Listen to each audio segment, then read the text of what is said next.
Good morning and welcome to the NBA Daily for January 23rd, 2025. Coming up, Rockets Cavs had a crazy finish. We had Pistons making it into the top six. Hey, S, look at you. And we went long with Fred Katz on OG Anunoby and Jimmy Butler's fit in Phoenix.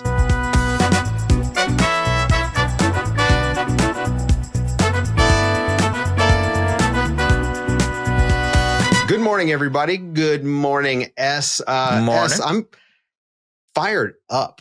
Oh, my From God. Cavs Rockets. Yeah. What a finish. Fun game. I mean, listen, this is one of the times where, yes, the referees were involved in the finish.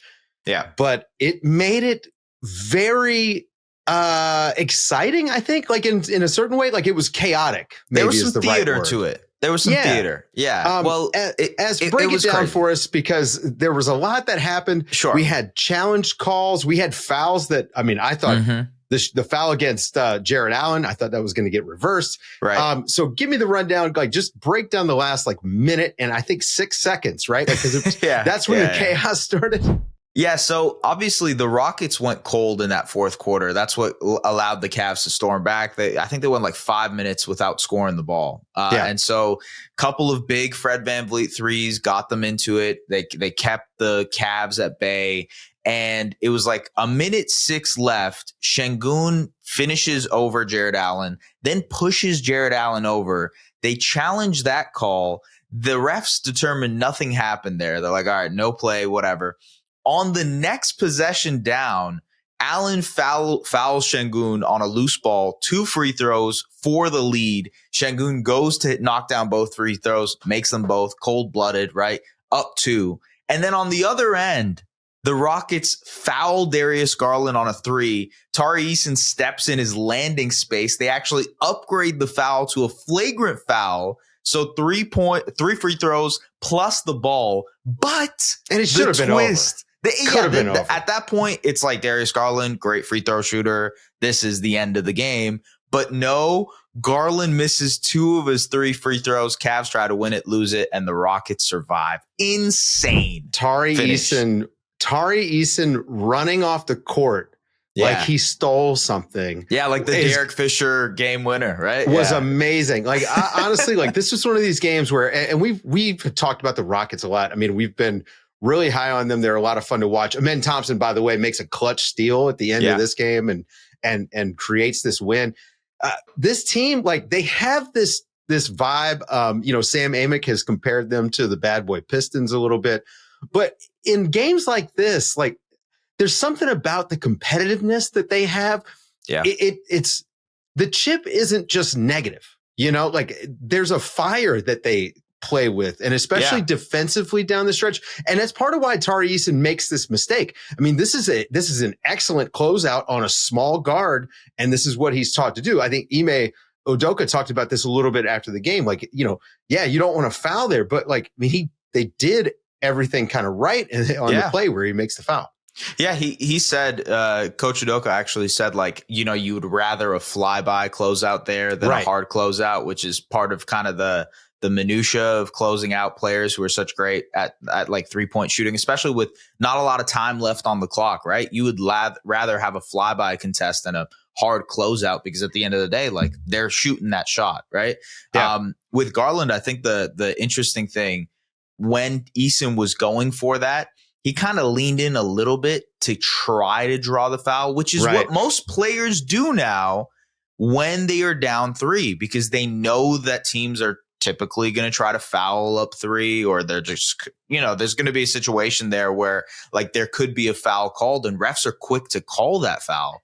So I don't know. It was a crazy ending. I think from the Rockets perspective, I guess the question I have moving forward with this game is like, they got thrown out, like the Cavs threw a zone out at them for 5 minutes and they struggled to break that zone, even though I think Sengun is like a clear zone breaker. Yeah. Like he's the guy you throw in the middle of the zone, make plays in the isolation too. It just feels like they're leaving a little bit on the bone there. Well, there's not much offense to speak of. I mean, this is actually one of the issues, and we've talked a lot about just who's the guy down the stretch in games for them. And I think that's actually part of their problem, is that too often it's just like, hey, a guy, and then it winds up they can't get the advantage one-on-one, so Van Vliet winds up with a shot. Or it's Sengun, like in this game, going one-on-one against Jared Allen. Well, that's not a great proposition, even though Alperen Sengun is really great. Like Jared Allen is maybe a better defender than Sengun is. That's why the last 2 months of Jalen Green was great, right? Because Exactly. it was like, oh, he looks like the guy that could close out games for them. But the zone is going to be a problem for them until they figure out, what their offense looks like. They need a zone offense at some point because teams are going to throw this out there, especially when Amen Thompson and Steven Adams are out there sharing the floor. I do think that there's something you can at least try out in the regular season. Once the seeding battle is going to be a real thing this year. So, your experimental time is kind of running low, but maybe Amen Thompson on the ball with the ball in his hands, you can still set screens against the zone. I don't go off into my basketball coach brain for this show because, it's kind of hard to do that when you cover the whole league like we do. But the truth is you are allowed to screen against the zone. It's not illegal offense. And I would like to see him try it. Also, we should talk about Sengun. He is a zone buster over at The Athletic. Sam Amick did a great story on Alperen Sengun, and when we get him in here again, we'll probably talk about this because it's a lot of the backstory of what has made him into the guy he is, and he's a hard-nosed player. I think you can kind of pick up where he got that. So go and read that at The Athletic. He also became the third youngest player to reach 2,000 rebounds and 1,000 assists, which, going to be an all-star this year, man. Going to be an all-star. All right. So speaking of all-stars, Cade Cunningham, that's locked up. We're now thinking all NBA for him. The Pistons in what we were calling the NBA Daily Bowl between the Pistons and the Hawks. The Pistons pick up a big win and they are now the 6th seed. I wish I had confetti. If I had confetti, we would set it off. Yes. Well, it's early to celebrate. Well, hey, you know what? This is amazing progress for a team. Like we're rubbing them on top of the head right now. This is a big deal. We talked about them. We've been talking about them all year, right? Yeah, we have. This is a good story. And Cade Cunningham again pulls out some magic. I will say that I watched the Hawks Pistons game last night and it was wire to wire. They dominated them. It was like they were showing an unreal level of confidence and swagger. Isaiah Stewart had these 2 incredible blocks. We talked to Fred Katz in a couple minutes about how great Isaiah Stewart has been, but they have this swag to them now this year. And it's just so fun to see a team that just feels good when they're winning. Yeah. That's the part that kind of jumps out to me when you watch this Pistons team now. They're like, they know how they're going to try to win basketball games on a night-to-night basis, developing that identity, right? Which they've been missing for so long. They now know how to win, which, yes, confetti. Well, anyway, we're proud of them. And the Mavs lost a close game to the Wolves, which, we can discuss all the reasons why it was close when it shouldn't have been really for the Wolves. But the Mavs lose the game. But more importantly, we got news earlier in the day that they're losing Derek Lively for a while. We don't know yet how long. He has a small fracture in his foot. He's out indefinitely. I'm sure we'll get more reports, as the rest of the week kind of plays out. But, you add it to their injury list. Luka's still out, although we did hear yesterday that he may be back by the time we get to the All-Star break.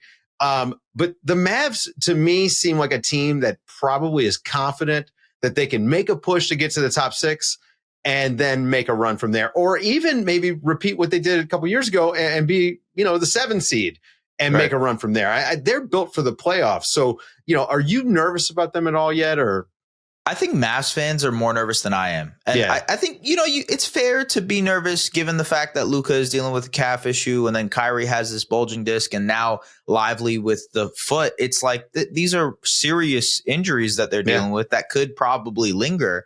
That being said, the injuries are happening at a better time than it being the playoffs, right? Right. If this was April, if this was May, yes, absolutely it's an issue. But you kind of deal with the fact that it's happening in the lull of the season and you hope that they can actually be healthy in April and May when it matters.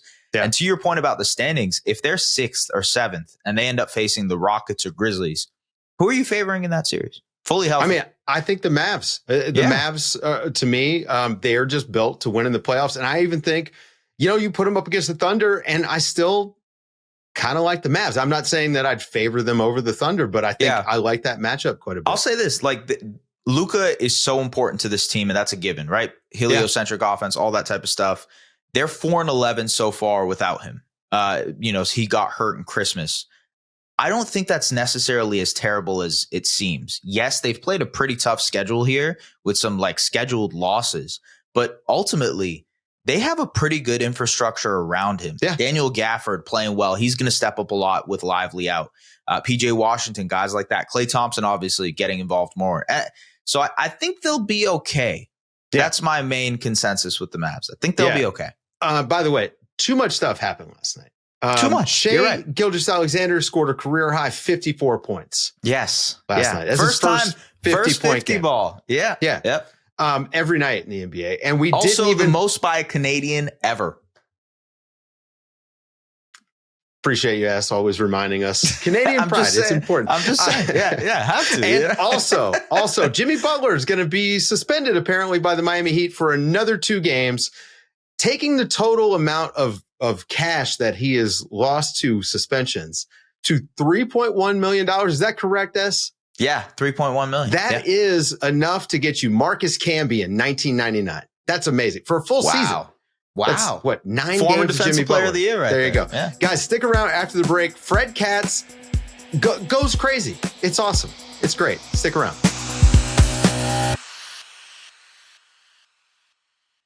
There's a lot of stuff happening right now. We got the trade deadline coming up, all-star talk.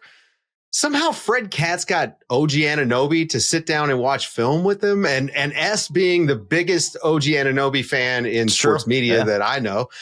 We had to get Fred on the show. Fred, how you been, buddy? What's been going on with you? Oh, same old, getting paid to watch basketball. What's better than that, right? Yeah. What's been your favorite thing this season? Apparently getting paid to watch basketball with OG Anunoby. That's true. What's been your favorite thing so far this season? You're in a new role with us, so you're covering more than just the Knicks. So what's been like top of mind for you? My favorite thing so far in the NBA season, I'm going to say, I'm going to go a little off the beaten path, and I could say watching the Cleveland Cavaliers, who play beautiful basketball together. Yeah. I could say watching the Oklahoma City Thunder, who play beautiful basketball together. But I think I'm going to say watching the Detroit Pistons. Yes. Another believer. Right place. Another believer. I don't know if they're good or average or what, but they have been like one of my go-to league pass teams. And I didn't expect them to be. It's not even that they're decent, independent of their quality. They're fun. They are what a basketball team is supposed to be. They play well together. They play super hard. JB Bickerstaff is doing a great job there. They're well coached. Cade Cunningham is turning into a superstar. Like, he is a star now. Cade Cunningham is a star. He is a shoe-in all-star, in my opinion. He should be there. I don't think he'll make it as a starter, but he should absolutely be there, like, easily as one of the reserves. He runs an offense beautifully. He's shooting better than ever. Pistons play really pretty basketball. They play so hard. They just dart after 50-50 balls, and Isaiah Stewart is liable to fight literally anyone at any moment. It's they're just fun. They play very passionate basketball. I never saw it coming because last year they were the exact opposite for me. I actually watched them a ton on League Pass, but the same way how you kind of slow down when you see an accident on car crash the side of the highway just to check it out. That coaching change, man. It's the biggest upgrade in the league. Yeah. Dude. Look, between the defense improving and the way you mentioned the fun of Isaiah Stewart, like, how about him calling out Miles Turner about the Legos? That's so over the top, Too much. He's too on the internet, man. How about the fact that Isaiah Stewart is allowing like 47% shooting on dunks and layups when he's the closest defender? Yes. Which is literally the best number in the league. Like, he's about a percentage point and a half ahead of Victor Wembanyama. He's a little ahead of Rudy Gobert. Like, Isaiah Stewart, the dude who they were playing as a stretch 4 the last few years because they had so many centers and they finally put it in his natural position, even though he's an undersized 5, is now like the league's leader in the sport's prevailing advanced tracking analytic that's public. That is wild. He has become a legitimately good defender. You think the Pistons saw this coming? Like, you think about Ben Wallace, right? Like, I mean, is this like, maybe they just have this I don't know, internal, what would we call this? Corporate knowledge. They're like, oh yeah, no, it'll work. I wouldn't quite compare him to Ben Wallace. I wouldn't go that far. I don't even know if he's going to be on all defense, but he's a good defender and he can switch and he's got good footwork and no one is ever going to accuse him of not playing hard. I promise you that. Definitely. I don't think anyone's ever watched Isaiah Stewart and said, wish that guy he doesn't. Yeah, more. Exactly. Yeah. I just wish he would care a little bit more. I don't think anybody's ever said that about that guy. Man, speaking of ball defense, you wrote that piece about OG and the defense and breaking down specific plays, showing him specific plays that he had, different, kind of plays that he made, whether it's like stunt and recovering or he's getting out into a passing lane and all that kind of stuff. And the first thing that popped up in my mind from having covered OG for the second half of his career with the Raptors was, how did you get him to say more than 5 words? Because that is the thing with OG. Maybe he's talking more in New York, but he's not the most talkative guy in the world. No, he's not talking anymore in New York than he did in Toronto. I don't know. That might honestly be, I'm going to give the answer that always frustrates me when I ask it to coaches or players and they say, when I ask questions to coaches or players about somebody else and they respond this way, but I don't know how else to answer it. That might be a better question for him. And Lord knows he won't answer it. I don't really know the answer. I didn't manipulate anything. I said to him, hey, I have this idea. And I want to do it. And I want to zero in on this really specific part of your defense on these stunts. And I had already done the work. I went through the film and I cut through, the video. And I was like, you down to talk about this for a little bit? And he said he was. So we scheduled the time and we did it. And I had no idea. It's not like I went into it being like, I guess OG is going to talk more than he normally does. You didn't send him your offensive rebounding piece from last season where he's like, well, this guy knows what he's the film. No, I mean, look, I was until, 5 months ago a Knicks beat writer. So I have covered him. It's not like I've never met him before. Yeah. There's a comfort level between the two of us. And I will say just, knowing him away from on the record interviews and when there's not a microphone in his face, I do think there is more personality than he shows. Yeah. I think some of that is, and this is my opinion, but I think it's totally intentional. The way that he just walls himself off publicly. Yeah. I think he's to a degree playing a character. And I think he actually has a, it's almost like Kawhi Leonard. Like he's doing like a caricature to a certain degree with how he kind of I don't think he's actually like, I think Kawhi is actually like that. Yeah. I don't think OG is, look, I'm not saying that you take the mic away from OG and he's Josh Hart. Like, it's not like he's not going out there and he's just like Jim Carrey, just doing crazy impressions. And you're like, this guy could play the mask. This is unbelievable. I don't think OG Anunoby could play the mask. He doesn't have that. Look, but he can play defense though. He can play defense. He has this very dry sense of humor, and he's a very bright person, as I think comes through in that interview that I did with him. He's just a really smart person, and thinks sometimes if you ask people the right questions, smart people can say smart things. It does happen. And I think this is just one of those instances where he was willing to kind of open up and talk about this stuff. And I walked away from that interview being like, oh, that was really cool. Like now, I was like, sometimes you do an interview and you're like, okay, it's on me to make this story good. Like I can make this story good or I can mess it up and we'll see how I do. And then sometimes you walk away from an interview and you're like, wow, I have to I have to screw this up for it to not be good. Like it took me, I wrote that piece so fast. I wrote that piece really fast. Like I walked out of that interview. I was like, I know exactly how I'm going to do this piece. The whole thing. It was just because of how that interview went. So it was, it's always fun to get into the mind of a really smart player like that when they kind of take you behind the curtain. And especially one who's like, I mean, he is not only smart, but he's well regarded for what he does. Wing defense is hard to describe, I think, to people, and you did a really good job in that. And I think even OG, like kind of translating the what and the why that he does the things that he does out there. Where does he stack up to you as far as like wing defenders go in the NBA? I mean, obviously he's able to play up and guard fives, and we see him guard ones all the time. I mean, so we know he's versatile, but like as far as like the level, like where do you put him? Off the ball, I think he's right there in the tier 1. I think you could argue maybe a couple of guys are better than him. I think if you wanted to argue that he was the best off-ball wing defender in the league, I think that would be a completely reasonable opinion too. I think you could say, you could call Herb Jones that guy. You want to call Jonathan Isaac the best perimeter defender, even though Jonathan Isaac might be kind of a big. Yeah. You want to call him still the best, but he still might be the best perimeter defender in the league. You want to do that? Yeah. Fine, whatever. There are a few guys on that level. I'm like, those guys are great. And I struggle to put a guard in that conversation. I struggle to put a Caruso or a Drew Holiday in that conversation, just because size matters and positional versatility matters. And the fact that, it could be game 4 of a first round playoff series against Philadelphia, and Tom Thibodeau, who does not cross match, like probably cross match less than any coach in the league. And Tom Thibodeau can say, screw it. We're putting Anunoby on Embiid. And you just have him guard Embiid as his primary assignment. And not just you feel comfortable doing that, he then shuts down Embiid for an entire fourth quarter of a playoff game and wins you a playoff game.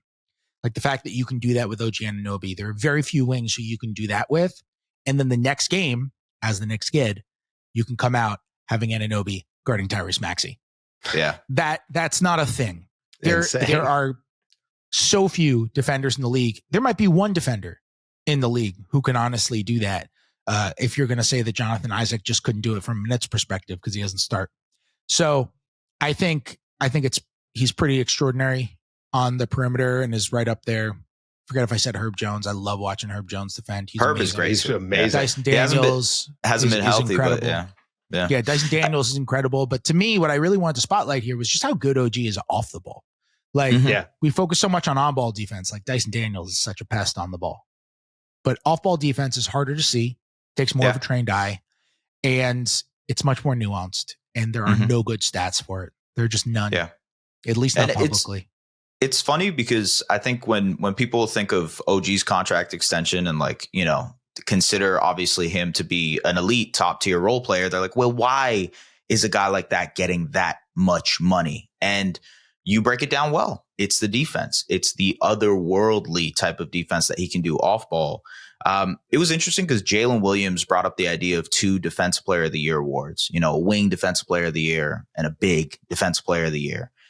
How do you feel about that? Watching guys like OG maybe not get the credit they deserve, you know what I mean, for locking up on the perimeter.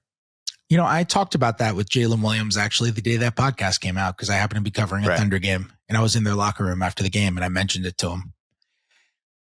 I think it's actually not a bad idea. I like it. Really do think it's not a bad idea. I kind of do like it.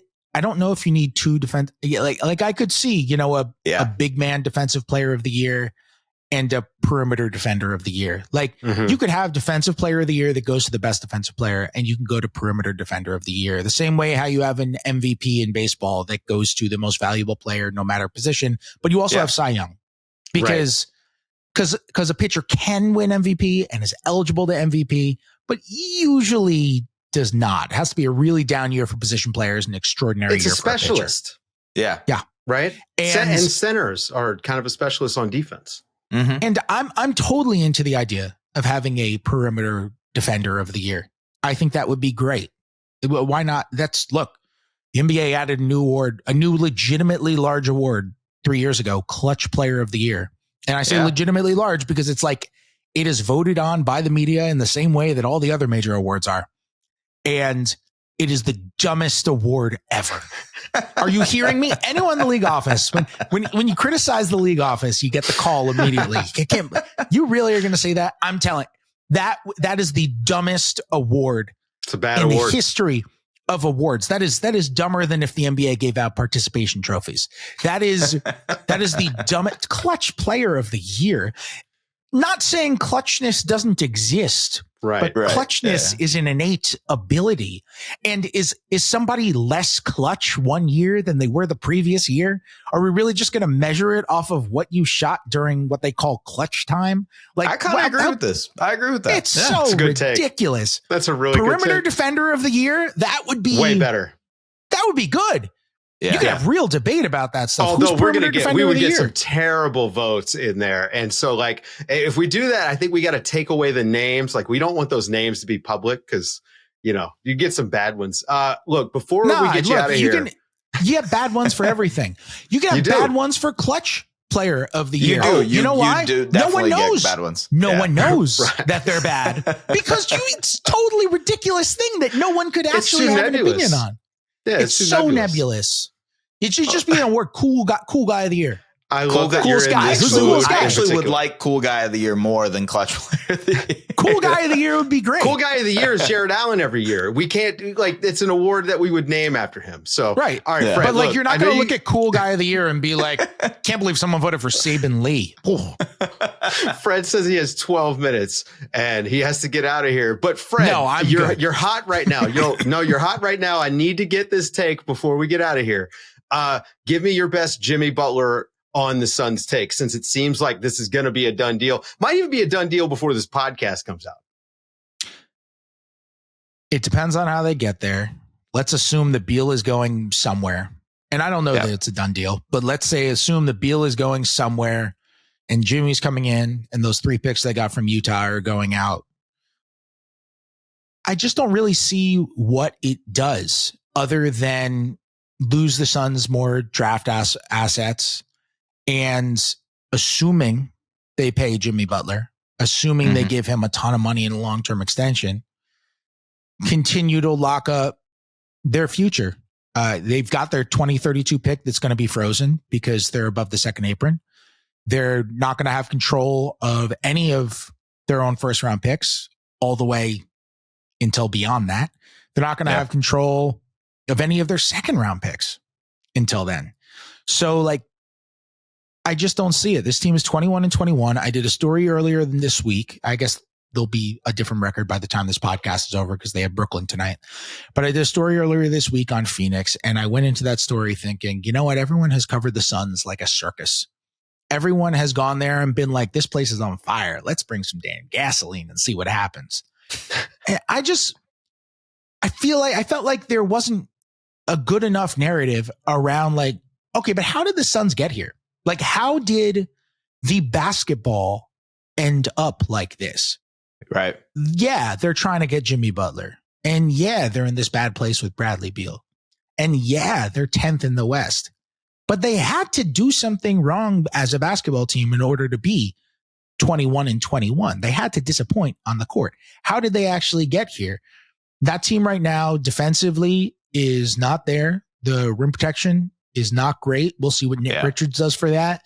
The perimeter defense, the point of attack defense has not been great. We'll see what Ryan Dunn in the starting lineup does for that. He's been a little bit better, but their defense over this stretch with Dunn in the starting lineup, like it's still bottom half of the league. Still giving up over 115 points per 100 possessions during this stretch. So it's not like they just put in Ryan Dunn and they're good to go. They've made an effort to separate their worst perimeter defenders like Tyus Jones and Beal are not playing as much together. But this team is very imperfect. The rebounding is not deeply very good. Flawed. Yeah. This team is just very far from perfect. They're more than Jimmy Butler away, Fred. They're more than Jimmy Butler and stuff. Yeah. Even if you get the best version of Jimmy, I look, you can make a run. You can maybe win a playoff series. Winning 3 playoff series, and you're getting older with Jimmy Butler. And it's one of the few scenarios where you're trading Bradley Beal, and you can't definitively argue you're getting healthier either. Agree. You're getting 5 years older, and you might be getting unhealthier. You're certainly not getting healthier. And you're still digging into that money if you pay Jimmy Butler on a long-term, a $50-something million salary long-term. If you get him to opt out of his deal and maybe you pay him $30 a year for 3 years or something like that, and as opposed to picking up the $52 million player option, maybe we can have a little bit of a different discussion because that might be a more movable sort of contract, because when Jimmy Butler plays and when he doesn't go out of his way to intentionally derail your entire team, he's still a really good basketball player. But I don't know, man. It's tough. It's not enough. Yeah, it's not See enough. what happens this summer. Durant's eligible for an extension. Yep. New owner syndrome, I think, has struck Phoenix hard since he got there. I mean, that KD making the splashy trade for KD just sent him right down the cliff. Perfect way to wrap up, right? Going off a cliff. Fred Katz, thanks for hanging out. Appreciate you. For Fred and Es Baraheni, I'm Dave DuFour, and this has been the NBA Daily. Thanks for waking up with us, guys.